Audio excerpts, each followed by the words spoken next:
So Hayley, is there one fundamental question that clients always ask when they see you for a preliminary consultation? Is there one question that stands out? Yes. Apart from children matters, then the question is, what am I entitled to financially?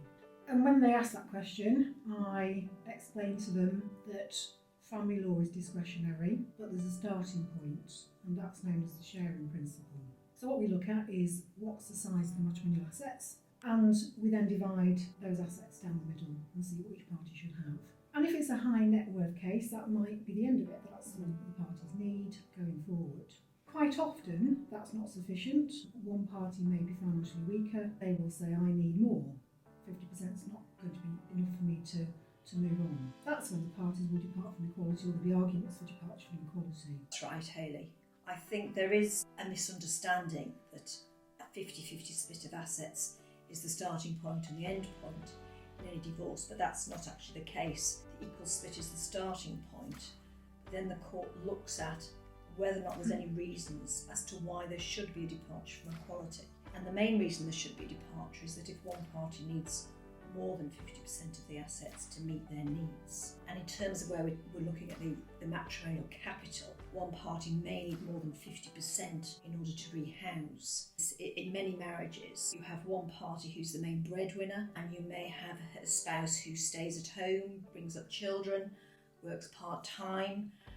They don't have the income or the earning capacity as the other spouse. In those circumstances, the financially weaker spouse will not have the same mortgage capacity as the other spouse, and this may mean that they require more of the capital to go out and buy a new home.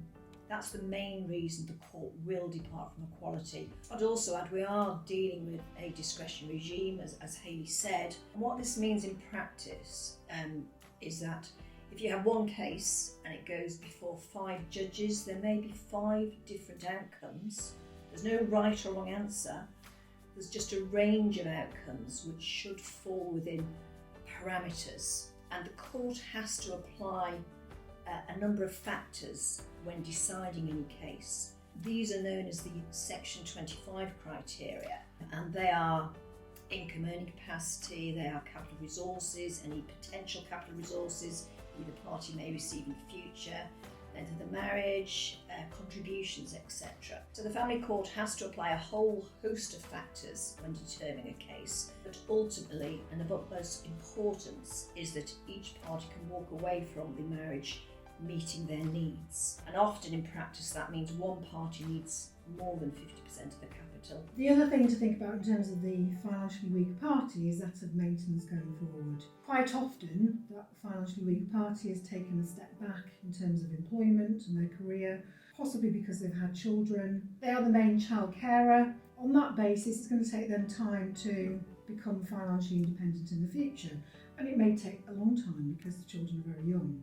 So we will look at maintenance of that person, depending on the earnings of the other spouse. First thing to take into account is child maintenance. That isn't a jurisdiction of the court. It is it's governed by the Child Maintenance Service. The parties can go along to that government website, put in their calculations, their figures for income, and it will say, depending on how many children there are, how much should be paid. An assessment isn't likely to be required because the parties will rely on that calculation and the payment will be made accordingly.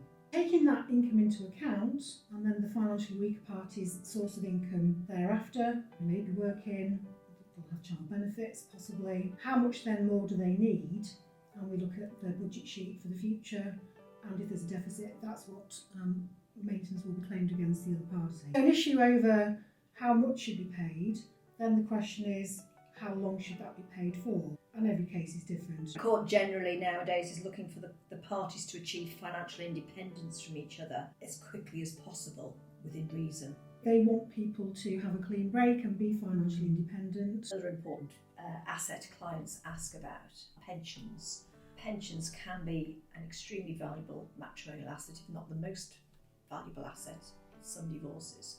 General, again, the starting point is that the pensions acquired and built up during a marriage are joint assets which should be shared.